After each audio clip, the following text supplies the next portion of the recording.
kita ini apa sih gitu ya. Ya kita ini apa sih gitu ya. Kita nggak bisa membuat semacam fatwa, kita nggak bisa membuat semacam teori gitu ya. Gitu. Pengen ini gitu ya. Maka hal yang pertama kita oleh Bu Sri atau Bu Dira, Bu Nadir, Bu Nedra juga ya. Yang pertama adalah tingkat pengukuran. Ya. Ketiga poin ini. Yang kedua adalah tahapan penyusunan instrumen. Yang ketiga adalah uji validitas dan reliabilitas. Saya belum akan membahas mengenai yang poin ketiga, ya, belum akan membahas detail. Tapi dua poin pertama ini kita akan bahas pelan-pelan, ya. Nanti teman-teman kalau ada yang interupsi mau bertanya kurang jelas, yang saya sampaikan silakan langsung boleh, ya. Silakan langsung boleh diinterupsi dan ditanyakan. Baik, tingkat pengukuran sudah juga sebetulnya teman-teman pasti sudah pernah disampaikan mengenai yang namanya tingkat pengukuran ini ya, nominal, apalagi nominal, ordinal, oke, interval, yang terakhir rasio. sama rasio. Oke, ini ya, ini hal penting pertama yang harus teman-teman pahami ya. Jadi 4 tingkat pengukuran ini harus betul-betul paham dulu sebelum apa tadi kita menyusun atau membuat instrumen penelitian. Ya, sebelum kemudian nanti di akhirnya adalah langkah-langkah kemudian membuat uji validitas, reliabilitas pada kuesioner atau instrumen penelitian kita. Yang pertama sekedar mengulang mungkin ya buat teman-teman ya, nggak apa-apa ya, diulang-ulang pun suka lupa, apalagi nggak diulang-ulang gitu kan ya. Intinya kalau nominal kayak jenis kelamin, dia hanya semacam simbol saja gitu ya, golongan darah ya, nggak ada artinya apa-apa tuh. Bukan berarti golongan darah A kemudian lebih bagus kastanya dibanding golongan darah B dan seterusnya. Itu ciri dari tingkat atau ukuran yang sifatnya nominal. Jadi hanya sifatnya mengelompokkan, hanya beda saja jenis kelamin, ya, dan seterusnya. Yang kedua ordinal, ya. Ordinal lebih tinggi tingkatannya nih, gitu ya. Ya ini selain juga simbol, tapi juga ada tingkatan gitu. Kalau tadi hanya sekedar simbol laki perempuan, golongan darah A, O, B, AB gitu ya. Tapi kalau di ordinal sudah ada semacam tingkatan, ya, macam tingkatan kayak misalnya anggaplah misalnya apa, SD, SMP, SMA gitu ya, pendidikan ya dan seterusnya. Apalagi misalnya yang semacam bertingkat gitu ya. Ya penghasilan lah mungkin ya, dikategorisasi kemudian ada semacam tingkatan ya dan seterusnya. Yang ketiga adalah interval. Dia juga sama, hampir sama dengan ordinal, ya. Dikelompokkan, diurutkan, dijumlahkan, ya. Satuannya konstan, tapi nolnya ini nggak mutlak gitu ya. Contoh kasus seperti IPK kita misalnya gitu ya, IPK teman-teman nih gitu ya. Ya. Kalau tadi ordinal hanya tingkatan saja gitu ya. Tapi kalau interval nih nolnya, tambahan cirinya adalah nolnya nggak mutlak. Contohnya saja misalnya kayak variabel IPK gitu ya. Kalau teman-teman nanti ada penelitian mengenai IPK juga gitu ya, IPK seseorang pengaruh gak ke cara bersikap dan seterusnya gitu ya, terkait dengan kesehatan lah, saya kurang tahu topik kesehatan ya. Interval ini memiliki nol yang tidak mutlak ya, nol tidak mutlak. Kayak tadi contohnya variabelnya adalah IPK. Teman-teman yang IPK-nya 4 ya. Ya, misalnya si A IPK-nya 4, si B IPK-nya 2. Maka si B ini belum tentu kemudian kita katakan bahwa lebih, atau maaf, yang 4 ini, yang A ini bukan berarti kita bisa mengatakan bahwa si A ini 2 kali lebih pintar dibandingkan dengan si B. Karena IPK-nya 4 dibanding 2 gitu ya. Tadi karena nolnya nggak mutlak. Jadi 4 dengan 2 itu nggak bisa dibandingkan begitu saja langsung gitu ya. Nah, itu bisa dilakukan kalau pada rasio jumlah uang 1000 dengan jumlah uang 500, maka jumlah uang si A yang 1000 itu 2 kali lipat lebih banyak dibandingkan dengan jumlah uang si B yang hanya 500 misalnya seperti itu. Karena nolnya mutlak, dia nggak punya uang ya nol mutlak, uangnya nggak punya gitu ya. Tapi kalau yang tadi IPK tadi, apakah kemudian kalau ada seseorang si C misalnya IPK-nya 0 gitu, apakah artinya dia nggak punya pengetahuan apa-apa? Enggak kan, nggak gitu ya. Dia punya pengetahuan bidang hal lainnya gitu, tapi IPK dia 0 dalam hal ini gitu ya. Jadi nggak bisa kita katakan bahwa pengetahuannya itu 2 kali lipat atau berapa kali lipat dibanding si B. Si A lebih tinggi atau si C lebih rendah 4 kali lipat dibanding si A dan seterusnya. Nggak bisa seperti itu karena nolnya tidak mutlak. Rasio adalah tingkatan tipe data atau pengukuran yang paling tinggi karena sifatnya tadi nolnya mutlak, bisa ditambah kurangkan, bisa berkelipatan dan seterusnya gitu ya, bisa dibandingkan dan seterusnya. Maka tingkat pengumpulan rasio ini adalah adalah tingkat pengumpulan yang paling tinggi dalam penelitian. Ya, jadi tingkatannya itu dari nominal yang terendah, ordinal, interval, kemudian rasio. Nah, ini diantara dari tingkat pengukuran dan ukuran pemusatan. Jadi kalau kita memiliki data yang nominal sifatnya, maka yang kita gunakan modus. Nanti kita akan lebih jelas mungkin di biostat. Mungkin sudah dijelaskan juga. Nanti kita akan bahas lagi di biostat ya. Sambil juga kita bahas di penelitian di metode penelitian ini. Interval kita menggunakan mean, rata-rata ya. Ini sudah kita pelajari juga di biostat pastinya. Ya, mean, median, modus. Jadi kalau modus itu yang paling sering muncul angkanya. Kalau median itu yang tepat di tengah-tengah setelah data diurutkan gitu kan. Kalau mean jumlah seluruhnya dibagi jumlah data gitu ya. Oke. Kemudian yang kedua, kita beranjak ke yang kedua, ini yang poin-poinnya gitu ya. Yang poin pentingnya adalah penyusunan instrumen penelitian. Ya, kalau dengar kata instrumen, teman-teman pasti langsung arahnya adalah ke alat musik gitu ya. Misalnya instrumental gitu kan. Sesuai namanya instrumen, alat gitu ya, atau tools gitu ya.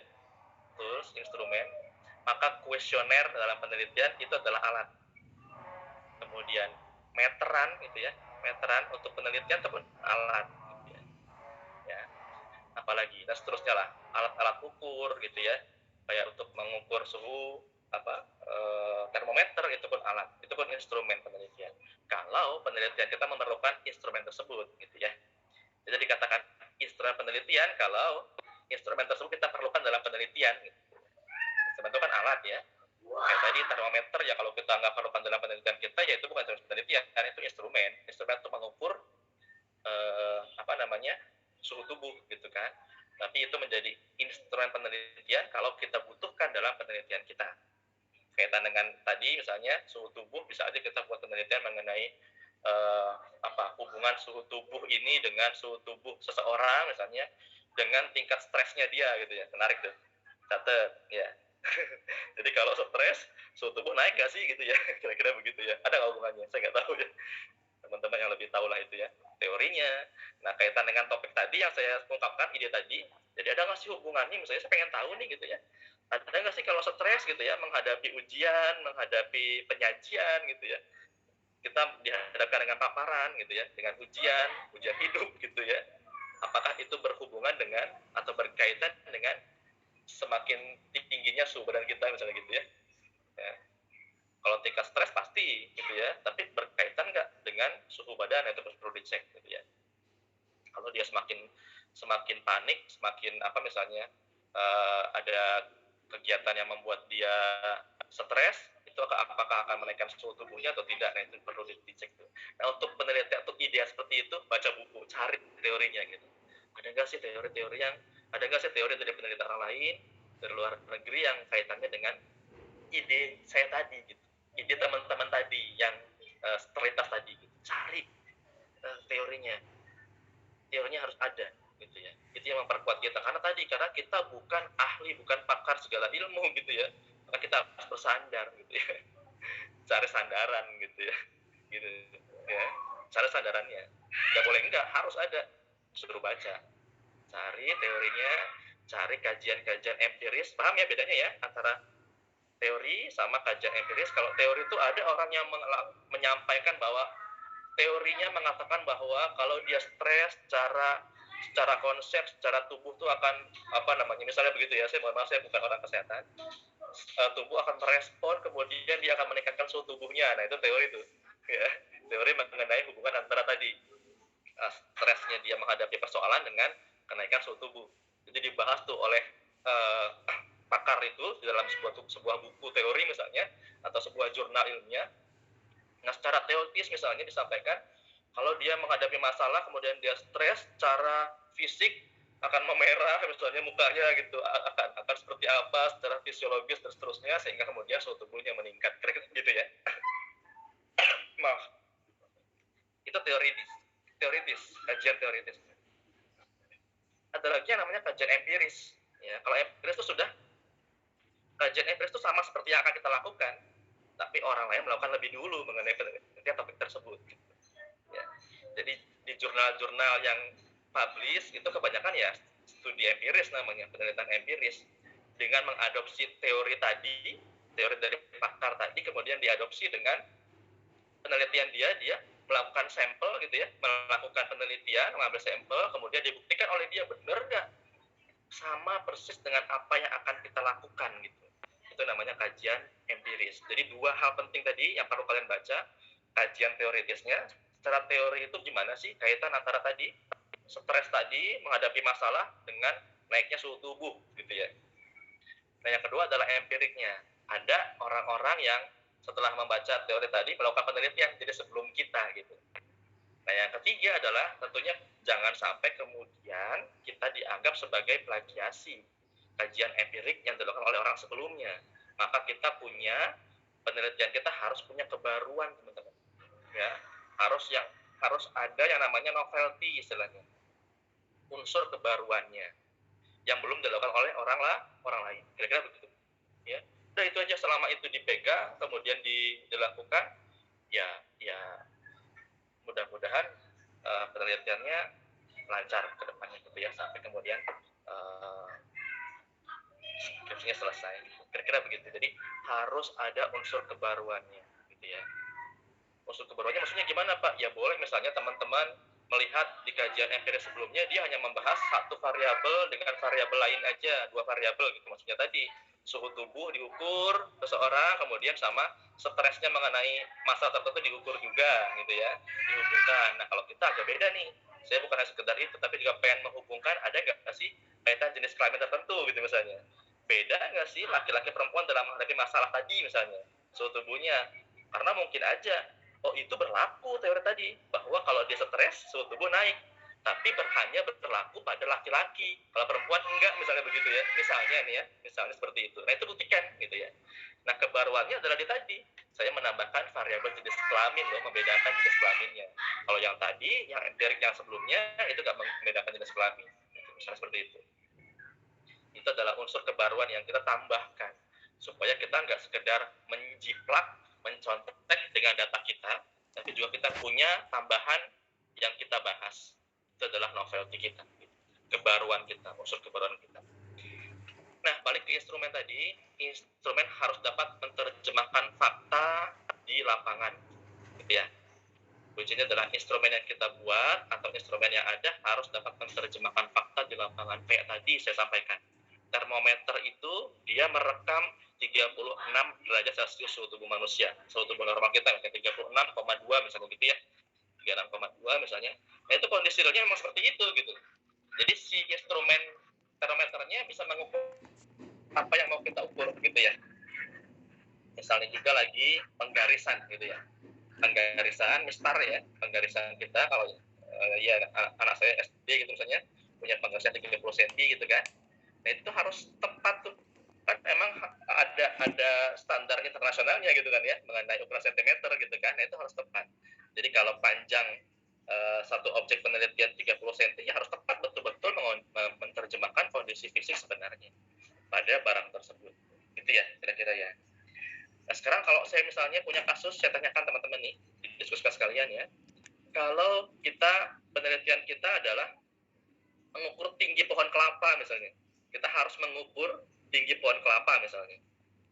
Kita punya alat ukur apa yang menurut teman-teman yang terbaik, instrumen apa yang menurut teman-teman terbaik untuk kita gunakan untuk mengukur tinggi pohon kelapa?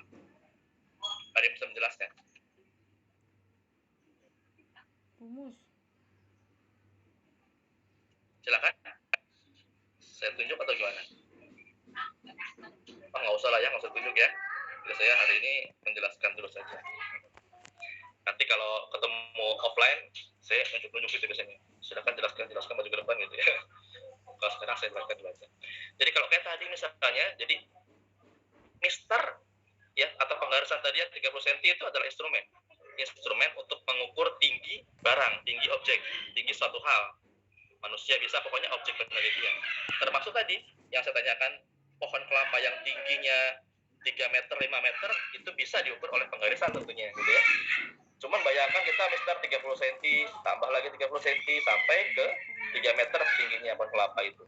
Tentunya jauh tidak valid ya hasilnya gitu ya, karena ada miss antara perpindahan mistar pertama terus ke mistar yang kedua, ukur yang ketiga dan seterusnya gitu kan, karena harus menambah-nambah gitu kan ya, dibandingkan dengan instrumen lain yang tentunya lebih detail, lebih pas digunakan untuk mengukur tinggi objek penelitian, yaitu meteran yang lebih panjang, meteran bangunan misalnya. Kedua-duanya instrumen teman-teman semua ya, instrumen untuk mengukur tinggi atau panjang atau tinggi satu objek penelitian. Tapi dalam hal ini instrumen yang tepat untuk suatu topik yang tepat itu juga menjadi penting digunakan. Kita bisa menggunakan mistar tadi, tapi hasilnya akan pasti ya, menurut saya pasti akan bias ya, akan nggak tepat dibandingkan kita menggunakan meteran yang untuk digunakan biasanya untuk bangunan dan seterusnya gitu ya, kira-kira begitu ya. Jadi keduanya instrumen, tapi lagi-lagi cari yang paling tepat untuk kasus kita gitu ya. Baik, persoalan dari instrumen yang digunakan ada dua ya. Yang pertama under coverage ya, yang kedua over coverage ya. Kalau under coverage ya kayak tadi ya, misalnya contohnya tadi ya kita di bawah coverage kita mau mencakup nih masalah-masalah tentang kesehatan, tapi kuesioner kita yang kita buat, instrumen penelitian kita yang kita buat ini nggak mampu mengukur semuanya, itu jadi under coverage ya. Jadi ada aspek-aspek yang seharusnya diketahui yang ingin kita teliti, tapi nggak kita tuangkan dalam kuesioner kita. Pertanyaan-pertanyaan yang harusnya ada, tapi nggak kita sampaikan dalam kuesioner tersebut, sehingga akibatnya apa? Akibatnya objek penelitian kita, scope ya, cakupan penelitian kita itu nggak sesuai yang kita harapkan. Itu yang namanya under coverage. Ada yang sebaliknya over coverage, jadi mubazir gitu ya, mubazir, boros ya, mubazir. Jadi kita hanya mau analisis mengenai tadi misalnya kaitan tingkat stres dengan suhu tubuh gitu ya. Tapi kita bertanya juga mengenai kondisi ekonomi sehari-hari, kondisi apa segala macam yang nggak akan kita analisis dalam penelitian kita, itu namanya over coverage. Ya. Sebenarnya dua variabel itu aja dengan beberapa pertanyaan aja cukup, tapi kita menambah pertanyaan lainnya yang nggak penting dalam penelitian kita, itu over coverage. Kira-kira gitu, semudah itu pemahamannya ya teman-teman ya. Jadi ada yang namanya under coverage, persoalan dalam instrumen penelitian, ada yang namanya over coverage. Ini tipe-tipe kesalahan dalam penelitian ya. Mungkin dalam hal ini teman-teman ya, saya lebih kepada karena sifatnya dalam skripsi S1 misalnya itu lebih banyak kepada penelitian yang sifatnya kuantitatif. Mohon maaf, saya bukan berupaya untuk mendorong teman-teman ke arah kuantitatif nantinya untuk skripsi, tapi paling tidak dalam hal pembelajaran ini contoh-contohnya akan lebih banyak ke arah kuantitatif teman-teman ya. Nanti kalau kualitatifnya bisa kita diskusikan, bisa saya diskusikan juga, bisa kita sampaikan juga. Cuman untuk contoh-contoh ini supaya lebih memudahkan teman-teman dalam membayangkan topik penelitian yang akan diambil, maka contoh-contoh yang dalam pelajaran ini lebih ke arah kuantitatif, karena dia gampang diukur gitu kan ya. Kalau kuali kan tadi yang seperti saya sampaikan di awal gitu ya, dia tuh keponya tingkat tinggi. Jadi untuk ukuran-ukuran itu hanya orang tersebut aja tuh ya, kayak tadi yang saya sampaikan contohnya gitu ya, hanya si peneliti yang tadi itu aja, yang peneliti yang ingin tahu masalah kepala suku di Lembah Baliem tadi aja yang tahu mengenai rasanya gitu ya, rasanya dalam membahas topik yang ingin dia ketahui gitu.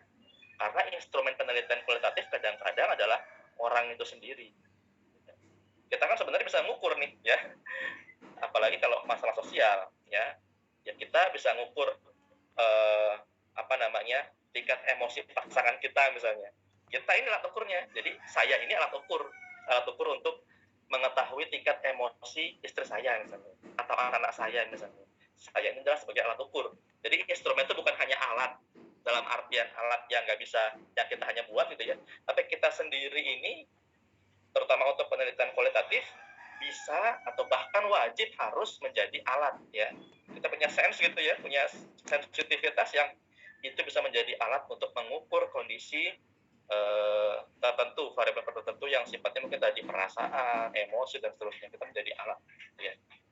Nah dengan alasan tadi itu bahwa kita sebagai instrumennya, kita bisa kemudian langsung menuliskannya apa yang kita rasakan berdasarkan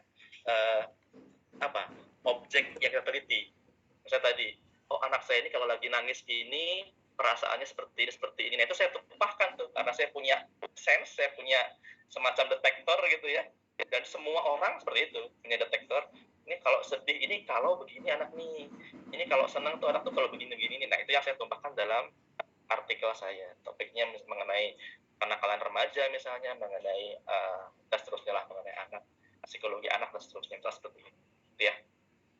Nah tipe kesalahan yang pertama tadi, masalah tadi coverage tadi, under atau over ya, under coverage atau over coverage, itu tadi kita bahas tadi. Yang kedua adalah ini yang sering teman-teman dengar nih, sampling error gitu ya. Sampling error, jadi kesalahan karena kita ngambil sampel yang tidak tepat gitu ya, sampling error ya. Ini bisa diduga dari awal ya, bisa diminimalisir maksudnya ya, bisa diminimalisir dengan cara apa? Kita membuat survei sampling, teknik sampling dengan sebaik-baik mungkin. Sudah disampaikan materi mengenai sampling teman-teman?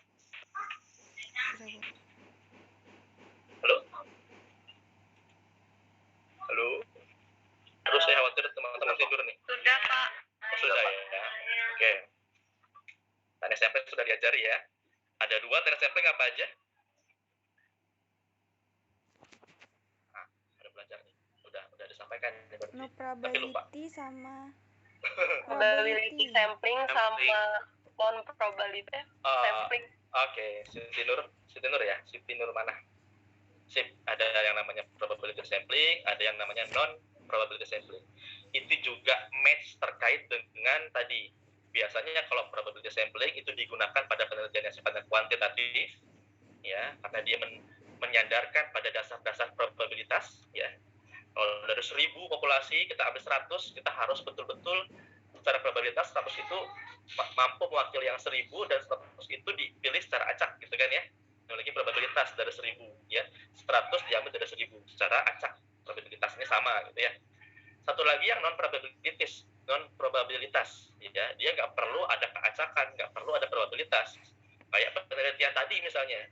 Maka orang tadi itu, yang orang Eropa tadi yang saya sampaikan di awal tadi, ya dia nggak perlu mencari objek penelitian secara probabilitas, dia hanya cukup ke lembah Baliem, ketemu kepala sukunya, dia bertanya mengenai apapun kondisi keluarga, kondisi ekonomi, kondisi kebudayaan di tempat, atau bahkan tadi langsung menikahinya juga gitu ya. Setelah beberapa waktu lama di sana, tinggal di sana, dia menikahinya gitu kan ya. Nah itu nggak perlu teknik probabilitas, itu yang namanya penelitian kualitatif. Jadi kualitatif itu lebih match dengan non probability, sementara yang kuantitatif match dengan yang probabilitas tadi. Itu ya kira-kira teman-teman ya. Oke, tepat. Nanti di bawah probability sampling ada lagi beberapa metode gitu kan ya. Ada yang namanya stratified, ada yang namanya systematic random dan seterusnya. Di bawahnya non probabilitas ada lagi, ada yang namanya purposive, accidental, ada yang namanya snowball gitu ya. Kira-kira gitu ya. Mudah-mudahan udah dipelajari, nanti kita diskusikan lagi kalau memang belum dipelajari. Kalau memang belum jelas gitu mengenai hal tersebut. Sampling error terkait dengan itu. Jadi sampling error kesalahan yang terjadi karena kita salah dalam menunjuk atau memilih unit sampel yang kita akan teliti. Ya. Itu bisa kita minimalisir kesalahannya tergantung dari bagaimana cara kita membuat teknik samplingnya, menggunakan teknik samplingnya. Untuk penelitian tertentu itu harus sesuai itu teknik sampling apa yang digunakan gitu ya. Nanti kita belajar lebih detail. Mungkin ketika offline ya, jadi lebih jelas saya juga bisa sampai coret di poin ya. Yang poin ketiga, measurement error. Jadi salah dalam pengukuran. Kayak tadi, alat ukurnya nggak tepat. Ukur tinggi pohon kelapa tapi pakai mistar gitu ya. Jadi salah pengukuran. Alatnya benar bisa buat ukur tinggi, tapi nggak tepat gitu ya. Kira-kira gitu ya. Lebih pas kalau gunakan meteran bangunan, misalnya seperti itu. Sampai sini ada pertanyaan dulu? Mudah-mudahan masih cukup jelas. Ada? Ini asli loh, kuliah ini nggak boleh pasif loh. Belum ada Pak mungkin Pak. Belum ada ya? Iya Pak. Mudah-mudahan karena belum ada. Oh silakan ada. Siapa? Iya, saya Siti Nurmana Pak. Terkait yang sampling error, itu kan kalau dalam ini mau bahas sama yang rumus gak apa-apa Pak? Silakan, boleh. Nanti Ya. kalau saya belum bisa jawab, kita jawab ketika offline ya. Karena saya biasanya harus pakai whiteboard gitu ya, terkait apalagi lantai biostat dan seterusnya gitu ya. Ya silakan. Ya, terkait sampling error itu kan ada kondisi satu yang 0,025, terus 0,5, 0,10. Itu tuh kenapa Pak bisa beda kayak gitu, dan pengambilannya yang tepat itu yang mana? Terus juga mengapa memilih itu gitu Pak? Oke. Nah ini, makasih Siti Nurmana ya. Ini pemancing teman-teman lain ya, supaya tanya juga nanti ya. Ini nanti terkait juga dengan biostat sebetulnya ya. Tapi saya jelaskan sedikit aja ya, sedikit dulu lah ya, supaya nanti teman-teman juga termasuk Siti Nurmana pengen nanya lagi ketika kita offline nanti mungkin ya di kelas ya. Sampling error ada yang ada yang 0,025, ada yang 0,05, 5% dan seterusnya gitu ya. Ini terkait tadi statistik, kita ingat.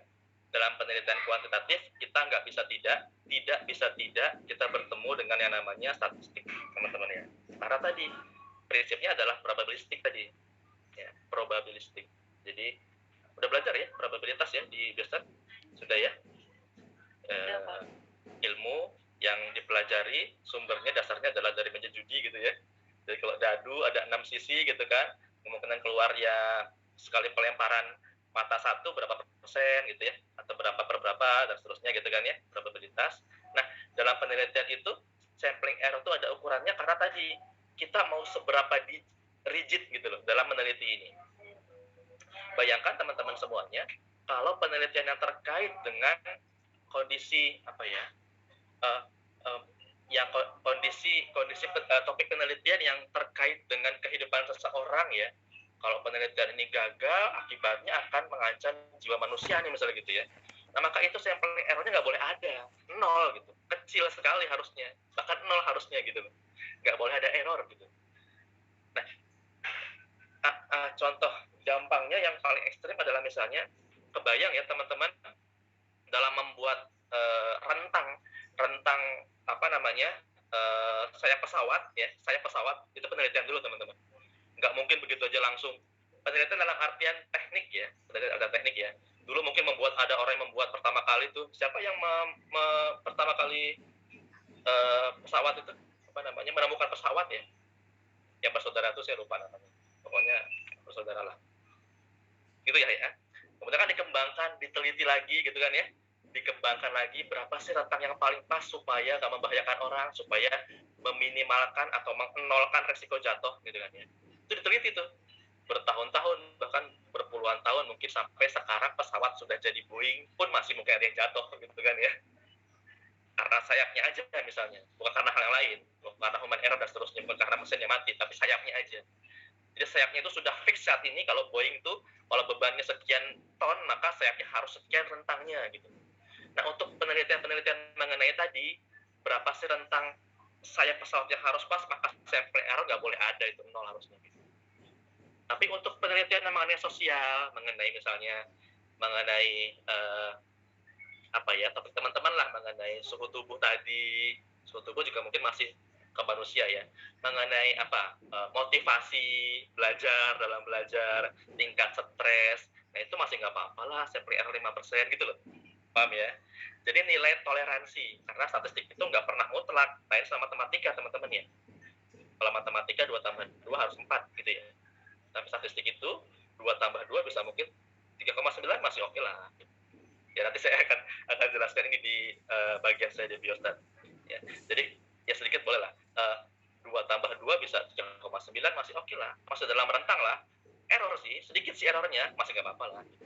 Tapi kalau matematika 2 tambah 2 ya harus 4 gitu. Ya. Exactly harus 4 gitu, nggak boleh nggak 4. Tapi kalau dalam statistik 2 tambah 2 bisa 3,9 atau bisa 4,1, nggak masalah. Ya masih dalam rentang yang ditoleransi lah, ditolerir lah. Ada kesalahan sih, iya salah, saya tahu, tapi itu masih ditoleransi lah. Nah makanya kalau dalam saya dulu mempelajari statistik itu, matematika statistik bedanya, yang paling gampang adalah kalau matematika itu di dunia ini ya, di dunia ini hampir nggak ada yang harusnya ya, nggak ada yang matematik banget ya. Jadi matematik itu harusnya nanti ilmunya ilmu di akhirat nanti itu, hitung-hitungannya Tuhan ya, hitung-hitungannya Allah ya. Ini pahala sekian berarti minus sekian, tepat gitu ya. Tapi kalau di dunia kan masih mungkin ya, ya berkas lah misalnya. Kita untuk mendaftar ke suatu lembaga tertentu untuk bekerja diperlukan ada 6 item berkas. Saya ya cuma punya 5 nih gitu ya, kirimin dulu aja lah gitu. Diterima nggak? Masih mungkin diterima lah, nanti satunya kurang ditambahin lagi gitu. Masih ada errornya yang bisa ditolerir gitu ya. Asal mungkin bukan yang berkas yang paling vitalnya gitu kan ya, kira-kira begitu ya. Jadi untuk hal-hal tertentu ya, maka statistik ini saya pikir ilmu dunia masih memikirkan, masih mentolerir ya, masih memiliki toleransi dalam hal kesalahan-kesalahan yang kalau itu kita anggap oke, sampai berapa derajatnya nih? Tadi kalau disampaikan oleh Siti Nurmana itu, kok ada yang 0,25, ada yang 0,5. 0,25 itu berarti kita menerima kesalahan 25%. Kalau dalam 70, kalau ada 100 orang yang kita ambil sebagai sampel, 25 sampling yang kita ambil itu sebenarnya salah, kita masih mentolerir gitu, paham ya?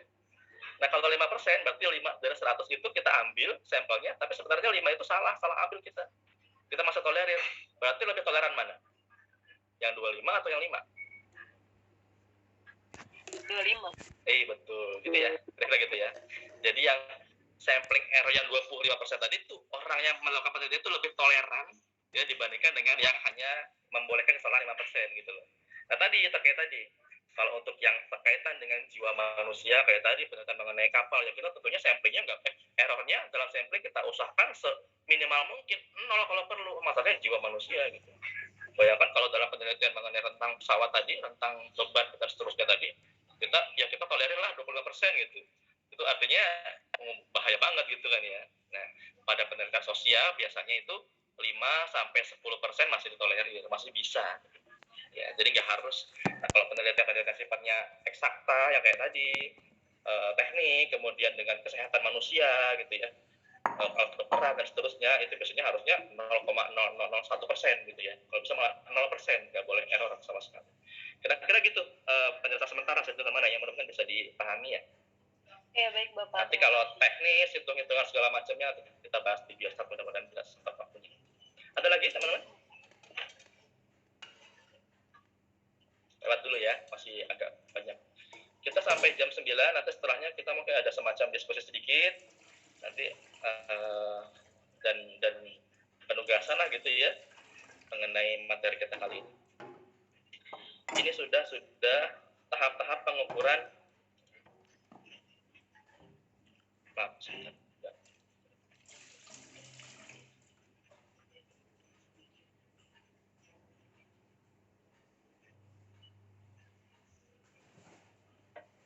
Tahap-tahap pengukuran atau penyusunan instrumen. Jadi setelah tadi kita cek pengukurannya mengenai nominal ordinal tadi, kemudian tadi kita yang kedua mengenai errornya gitu ya, yang ketiga baru kemudian tahap-tahap cara membuat penyusunan instrumen penelitian ya.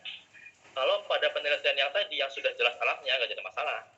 Kayak tadi kalau kita mau suhu tubuh udah jelas ada alatnya, kita ngapain buat sendiri instrumennya gitu ya, udah ada jelas termometer, tinggal kita beli atau pinjem ke lab gitu ya dan seterusnya. Ada alatnya untuk suhu tubuh. Tinggi badan ada meteran ya, alatnya udah ada ya, nggak perlu susun sendiri. Variabel mengenai misalnya berat bayi tadi sudah ada timbangannya gitu ya, timbangan bayi, timbangan orang dewasa ada, itu instrumen penelitiannya kalau kita gunakan untuk penelitian. Berat badan tadi misalnya, variabel berat badan.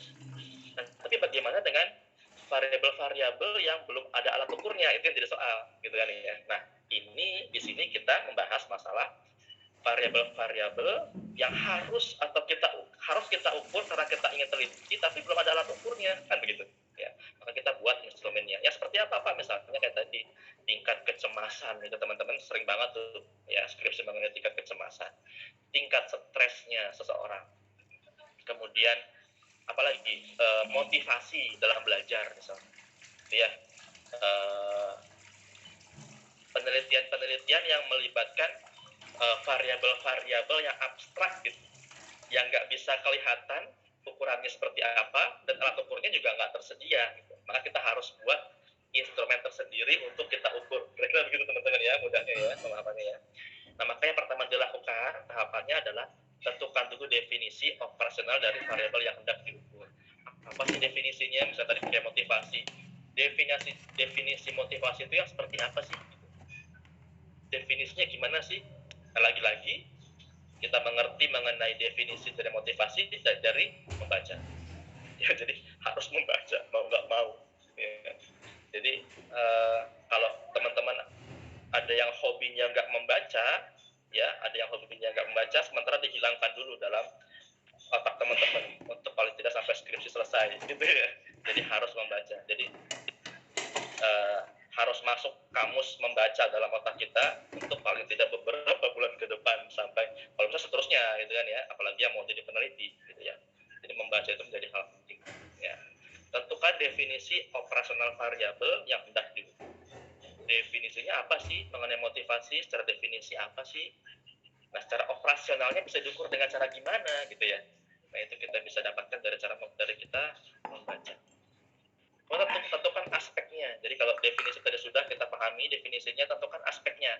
Aspek-aspek apa aja yang bisa kita gali dari variabel yang mau kita ukur tersebut. Gitu.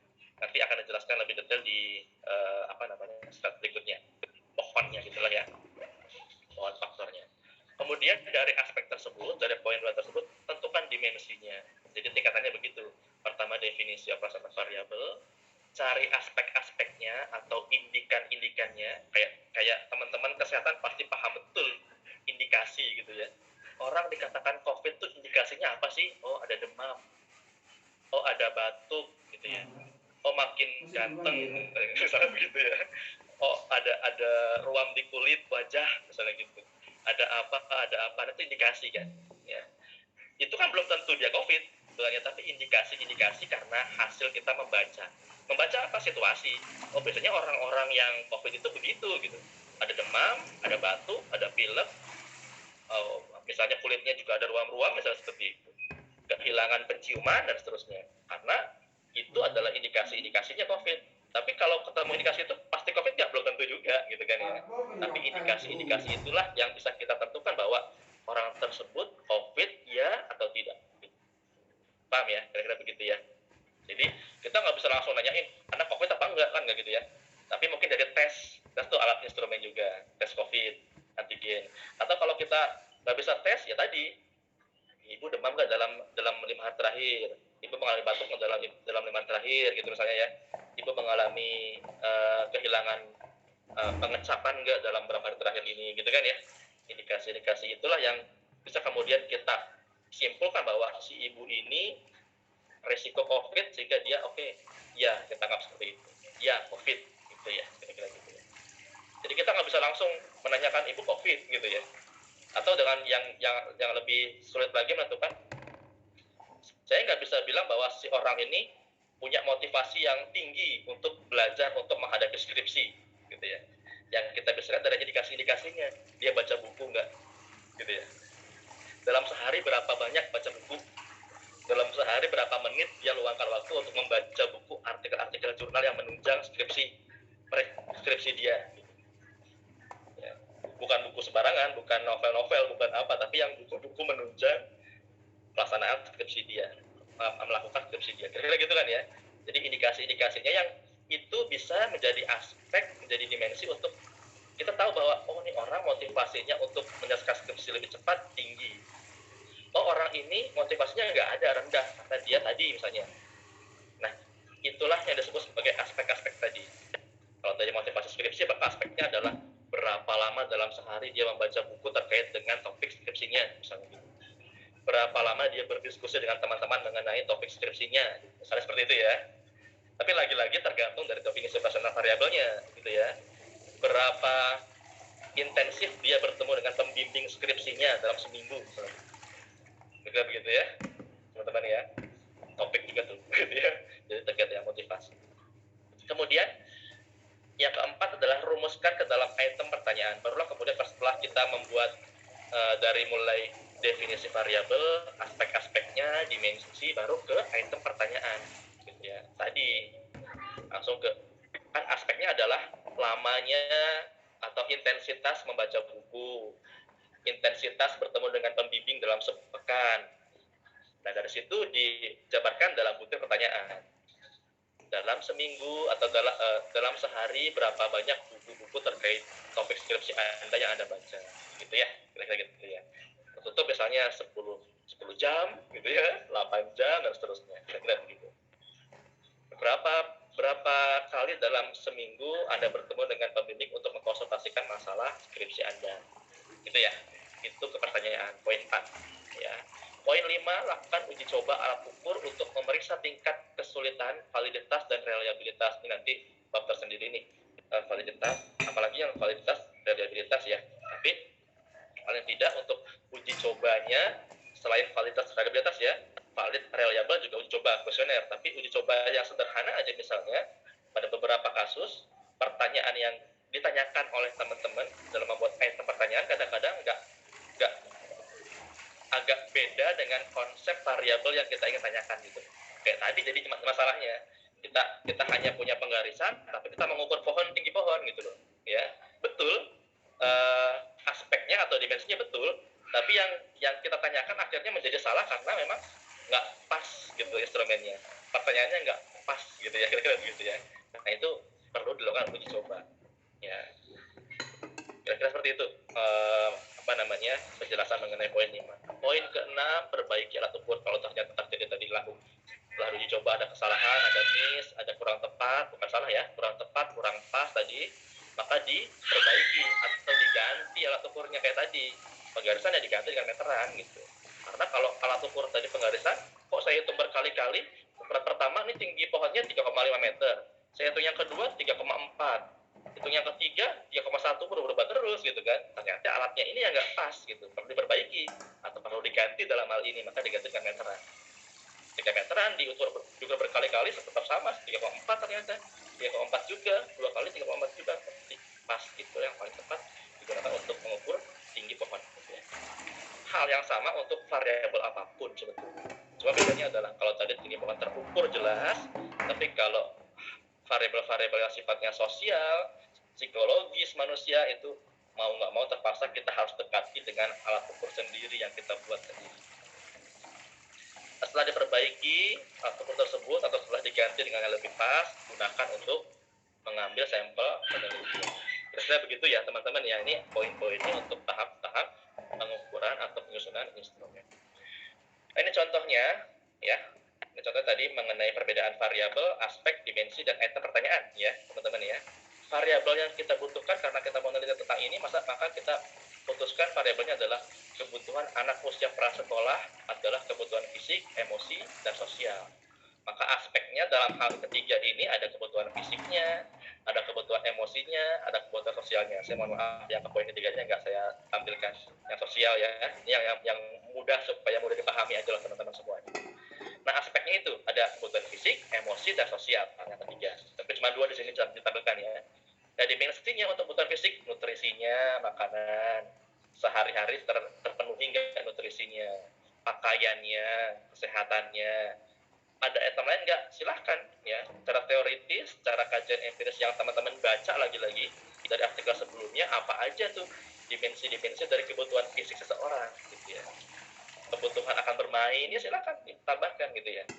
Nah dari sini dari dimensi diterjemahkan dalam atau dilanjutkan dengan item pertanyaannya. Nutrisi misalnya, ya berapa kali makan dalam satu hari, berapa kali makan makanan beragam dalam satu hari anak tersebut gitu ya. Pakaian, berapa kali dalam setahun baju baru gitu ya, membeli baju pakaian. Kesehatan misalnya, masalah gigi misalnya, dalam 6 bulan terakhir pernah nggak ke dokter gigi gitu ya, paham ya. Jadi beda antara variabel, aspek, dimensi, item. Ini skema yang harus teman-teman buat ya, yang harus teman-teman susun sebelum membuat instrumen yang kuesioner yang lengkap yang berisi item-item pertanyaan yang banyak ya. Kebutuhan emosi apa aja dimensinya, silahkan nanti ya mungkin pasti ada di teorinya seperti apa, tergantung yang teman-teman, topik teman-teman yang dibaca seperti apa.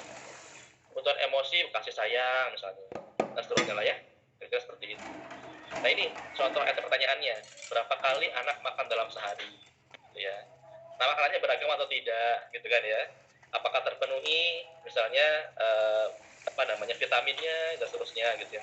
Teman-teman jauh lebih tahu ya, teman-teman kesehatan jauh lebih tahu, atau bukan masalah kesehatannya tapi dengan membaca pasti lebih paham untuk aspek fisik itu apa sih yang harus dipenuhi gitu kan ya. Oh tadi makanannya, nah makanan ini apa aja yang perlu ditanyakan tadi, referensi makannya, kemudian apa yang dimakan, kandungan gizinya dan seterusnya. Silakan ya. Poin kedua misalnya terkait dengan fisik juga, berapa style pakaian yang dimiliki anak gitu ya, dan seterusnya. Sampai sini ada pertanyaan dulu?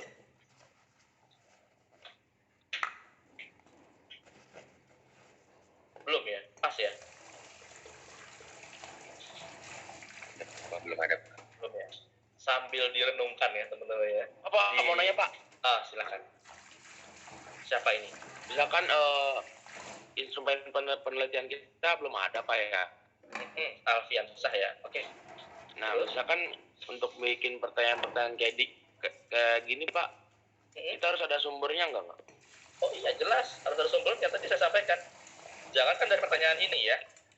Di awalnya saja kan tadi paling tidak dari kan tadi kan aspek dimensi item pertanyaan kan muncul dari definisi operasional variabel ya. Dalam kita menentukan definisi operasional variabel itu perlu baca, perlu referensi, perlu acuan. Lain kalau variabel jenis kelamin jelas ya, laki perempuan ya kan ya. Atau variabelnya golongan darah misalnya, itu pun harus ada referensinya. Golongan darah itu apa aja, ada referensinya ada ya. Harus ada tuh di WHO menetapkan bahwa golongan darah itu AO, AB gitu kan ya. Itu referensi gitu ya. Referensi mengenai tingkat pendidikan misalnya, variabel tingkat pendidikan, ada nggak referensinya? Harus ada. Paling nggak di Indonesia menganut sistem pendidikan yang SD 6 tahun, SMP 3 tahun, SMA 3 tahun, perguruan tinggi gitu ya. Gitu kan? Paham ya? Nah, referensi semua itu harus ada dicantumkan ya. Kita mengadopsi mana? Jangan salah, pendidikan aja juga beda-beda tuh antar negara, tapi Indonesia mengadopsi sistem pendidikan, kalau perlu dicari tuh perpres mengenai pendidikan gitu ya, supaya kita jelas dalam hal ini. Pendidikan yang saya maksud dalam penelitian saya adalah mengacu kepada Permendikbud nomor sekian yang mengatakan bahwa pendidikan dibagi menjadi beberapa item gitu ya, beberapa tingkatan. SD 6 tahun, yang setingkat dengan SD adalah MTS dan seterusnya gitu ya, ibtidaiyah ya, MI dan seterusnya gitu ya. Terus SMP 3 tahun gitu ya. Negara lain nggak begitu. Ada namanya primary school ya, 6 tahun, secondary school 6 tahun juga, jadi SMP, SMA digabung tuh 6 tahun. Namanya secondary school. Indonesia masih 6, 3, 3, 6 ya. Kalau negara lain, negara-negara Eropa, Amerika gitu ya, dia sistemnya primary, secondary, sama higher gitu kan ya. Primary sama seperti kita SD, secondary itu digabung tuh, SMP, SMA. Kita masih terpisah gitu ya. Kira-kira gitu Alfian. Jadi teman-teman semuanya juga ya. Jadi tetap perlu ada sadarannya, tetap perlu ada acuannya dalam menentukan variabel. Ya. Jenis kelamin juga perlu. Jangan-jangan nanti ke depannya ada kemudian definisi operasional jenis kelamin yang mengakui bahwa jenis kelamin ganda itu ada misalnya. Udah mulai nih. Detailan nggak ada tuh. Jenis kelamin pilihannya bukan cuma sekedar laki-laki perempuan, tapi ada juga dia apa misalnya gitu ya. Lady boy misalnya gitu ya. Mungkin ya detailan gitu ya. Ya perlu ada dasarnya gitu ya. Gitu. Tapi Indonesia masih alhamdulillahnya masih cuma laki-laki perempuan. Atau teman-teman sudah pernah ada yang mengisi formulir ada isiannya laki-laki perempuan dan lainnya gitu, ada? Belum ada kan ya? Mudah-mudahan belum ada ya. Tapi kalau Thailand, saya belum lama ke Thailand, beberapa tahun lalu sih, belum terlalu lama lah Thailand. Ada pilihan-pilihannya itu laki perempuan, ada pilihan lainnya, others gitu, isi sendiri. Mungkin dari laki-laki perempuan atau sebaliknya mungkin gitu ya, untuk isi seperti itu ya. Jadi ex boy atau ex lady gitu ya, kira-kira begitu. Paham ya, biasa ya? Harus ada acuannya. Ada lagi teman-teman? Pak, saya mau nanya. Siapa nih? Abigail. Ya, silakan. Untuk di kuesioner tersebut, apakah boleh bikin pertanyaan berbentuk esai nggak, Pak? Berbentuk? Esai. Oke, kita bahas yang berikutnya nih. Esai itu terbuka dalam istilah penelitian ya. Nanti kita bahas ya, Abigail ya, sabar sedikit. Ada lagi yang lain? Oke, nggak ada. Kita langsung ke arah ke slide berikutnya juga menjawab pertanyaan dari Abigail Fidelia, mudah-mudahan ya. Nah, ini dia bentuk pertanyaan-pertanyaan dalam penelitiannya. Ada yang namanya pertanyaan tertutup, ada yang namanya pertanyaan terbuka, ada yang kombinasi dari keduanya, ada yang semi terbuka. Ya, empat bentuk pertanyaan dalam kuesioner atau instrumen penelitian. Instrumen penelitian dalam penelitian seperti ini biasanya kuesioner bentuknya ya. Jadi kalau ada dengar kalimat instrumen itu bisa apa aja, tadi saya pernah sampaikan. Instrumen penelitian sosial itu biasanya kuesioner atau angket gitu ya, atau daftar list pertanyaan gitu ya, kira-kira gitu ya. Bisa juga tadi termometer dan seterusnya, itu kan juga instrumen penelitian juga kalau emang diperlukan untuk penelitian. Pertanyaan tertutup prinsipnya penggolongan didasarkan atas satu prinsip atau satu dimensi. Jadi melakukan penggolongan jawaban dari responden itu didasarkan atas satu prinsip atau satu dimensi saja. Kemudian penggolongan harus saling meniadakan. Jadi kalau pilihannya ini meniadakan pilihan yang lain, gitu ya. Kalau seseorang diharapkan memilih pernyataan jawaban yang A, maka dia harus menghilangkan jawaban yang B dan C dan seterusnya, pilihan jawaban lain. Poin 3, penggolongan harus menyeluruh. Contoh, ini ya. Contoh, pertanyaan tertutup, berapa pengeluaran Anda dalam seminggu? Yang pertama kurang dari 500.000, yang B 500 sampai 1 juta, yang C lebih dari 1 juta. Penggolongan yang A itu ketika seorang atau saya menjawab A, maka itu menghilangkan peluang saya untuk menjawab B dan C karena nggak ada singgungannya gitu. Kalau kurang dari 500 berarti kan belum sampai 500 ya, sampai 499,999 ya. Maka yang poin B itu nggak ada singgungan dengan 500 sebetulnya. Dia 500 sampai 1 juta. Pas 500. Kalau pengeluaran saya hanya 499.999 rupiah, maka saya termasuk golongan yang melingkari kode A, gitu ya. Itu maksud tadi meniadakan tadi. Maksud dari poin B, poin yang kedua, penggolongan harus saling meniadakan. Ya, kira-kira gitu ya. Dan seterusnya. Ini contoh pertanyaan yang tertutup. Yang kedua, ini masih. Simak contoh berikut. Apa yang Anda lakukan saat tidak ada kuliah, gitu ya, teman-teman ya. Kira-kira apa? Ini contoh nih. Apa yang Anda lakukan, teman-teman lakukan saat kuliahnya kosong, dosennya lagi pulang kampung? A, jalan-jalan ke mall, mengerjakan tugas dari dosen, mengerjakan tugas di rumah.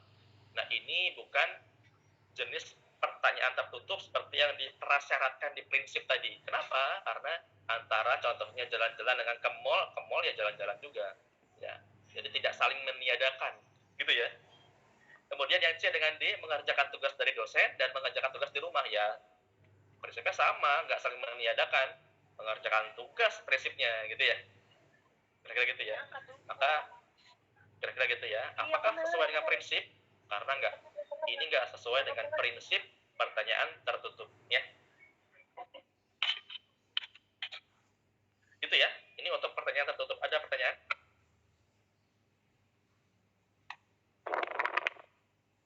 Oke, lanjut dulu. Pertanyaan terbuka. Nah, ini yang tadi disampaikan oleh, siapa tadi saya lupa. Abigail ya. Bisa nggak kita menanyakan pertanyaan yang sifatnya apa tadi? Esai ya. Ya ini dalam penelitian, dalam kaidah penelitian ilmiah itu dinyatakan dengan pertanyaan yang sifatnya terbuka. Kemungkinan jawabannya tidak ditentukan terlebih dahulu. Jadi kita sebagai peneliti itu membebaskan calon responden kita, calon objek penelitian kita untuk menjawab apapun sesuai selera dia gitu ya, terkait dengan yang kita tanyakan. Ya, contohnya menurut saudara bagaimana kondisi toilet di Stikes Jakarta misalnya, IKTJ sekarang ya, di lingkungan sekolah tinggi kesehatan Anda misalnya. Nah, ada yang bilang jorok, ada yang bilang apapun segala macam, silakan bebas. Pokoknya terkait dengan kondisi toilet di lingkungan sekolah ya. Jangan tiba-tiba jawab sedap, maksudnya apa gitu. Ya mungkin juga ada yang jawab seperti itu ya. Tapi terbuka lah intinya, apapun boleh dijawab, tapi kaitannya dengan topik tersebut, gitu ya. Ini yang mungkin tadi maksudnya adalah Abigail adalah pertanyaan yang esai sifatnya seperti ini. Itu pertanyaan terbuka maksudnya dalam penelitian. Yang kedua kombinasi tertutup dan terbuka. Jawaban sudah ditentukan oleh kita sebagai peneliti, tapi disusul dengan yang terbuka. diikuti dengan yang terbuka. Apakah Ibu pernah mendengar PKH, program Keluarga Harapan, PKH itu? Kalau pernah, jika pernah, apa yang Ibu ketahui? Jika tidak pernah juga, kenapa Ibu nggak tahu, gitu ya? Apa karena nggak ada informasi mengenai hal tersebut, nggak ada kader yang menyampaikan, atau apa, gitu ya? Jadi, ini yang disebut sebagai pertanyaan dengan kombinasi tertutup dan terbuka. Tertutupnya adalah tadi, pernah nggak Ibu mendengar suatu hal mengenai topik tertentu misalnya, kalau dia pernah, apa yang pernah dikenal, apa yang ketahui mengenai hal tersebut, gitu ya. Ini kombinasi, paham ya? Gampang lah ini ya. Kemudian yang semi terbuka, yang semi ini tadi memberikan opsi pilihan lainnya yang bisa dijawab secara terbuka, secara bebas oleh responden kita. Ya, jawaban sudah ditentukan oleh kita, tapi masih mungkin sebetulnya jawaban-jawaban lain yang bisa memperkaya hasil penelitian kita yang belum kita pikirkan sebelumnya gitu. Contohnya, sebutkan tujuan Anda datang ke perpustakaan. Bisa mungkin pinjam buku, baca koran, mengerjakan tugas, bisa mungkin ketemu pacar gitu misalnya gitu ya, karena janjian di sana gitu ya. Bisa mendengarkan musik misalnya gitu pakai headset gitu kan, mungkin aja. Karena peneliti ini yakin bahwa untuk pertanyaan tertentu kita nggak bisa membatasi gitu ya, banyak opsi-opsi yang mungkin bisa dijawab oleh responden kita, maka disediakan jawaban lainnya yang itu diisi sendiri bukan diisi sendiri, maksudnya dijawab dan kita isi sesuai dengan jawaban responden gitu ya, kira-kira begitu ya. Ini yang disebut sebagai pertanyaan semi terbuka. Itu teman-teman, nanti kita pertemuan berikutnya kita akan uji validitas, uji reliabilitas, tapi sedikit nanti akan saya sampaikan mengenai ini supaya ngeri gitu kesannya. Tapi sebelumnya ada pertanyaan dulu. Tadi mungkin Abigail mudah-mudahan terjawab ya. Jadi yang Abigail tanyakan tadi yang mengenai